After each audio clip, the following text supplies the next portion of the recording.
സദൃശ്യവാക്യങ്ങൾ 11:27.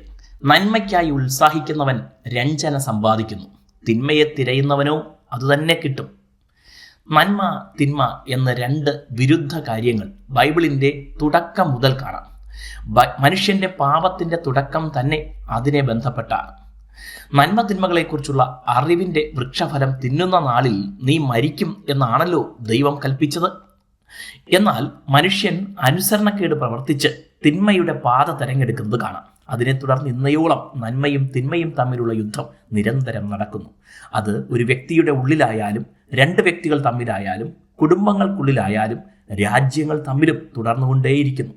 ആരും കാണുന്നില്ലെങ്കിലും ആത്മീയ ലോകത്തും ഈ രണ്ട് ശക്തികൾ തമ്മിലുള്ള യുദ്ധം, ദൈവരാജ്യവും പിശാചിന്റെ രാജ്യവും തമ്മിലുള്ള യുദ്ധം നടന്നുകൊണ്ടിരിക്കുന്നു. മനുഷ്യരും അറിഞ്ഞുമല്ലാതെയും അതിൽ ഭാഗമാകുന്നു.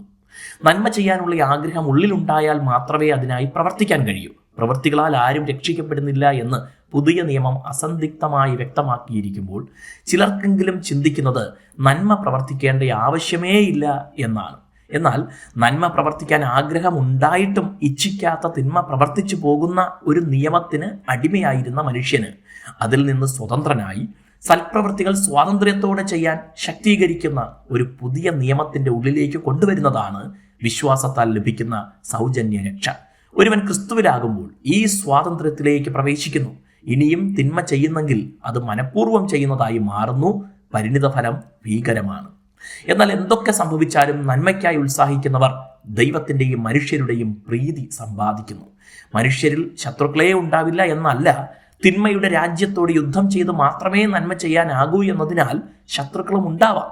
എന്നാൽ ദൈവം അവരിൽ പ്രസാദിക്കുന്നതിനാൽ പ്രവർത്തിക്കുന്ന നന്മ നിമിത്തം അനുഗ്രഹമുണ്ടാകും. അതാണല്ലോ നമുക്ക് ഏറ്റവും വലുതും ആവശ്യമായതും. ദൈവം നിങ്ങളെ അനുഗ്രഹിക്കട്ടെ.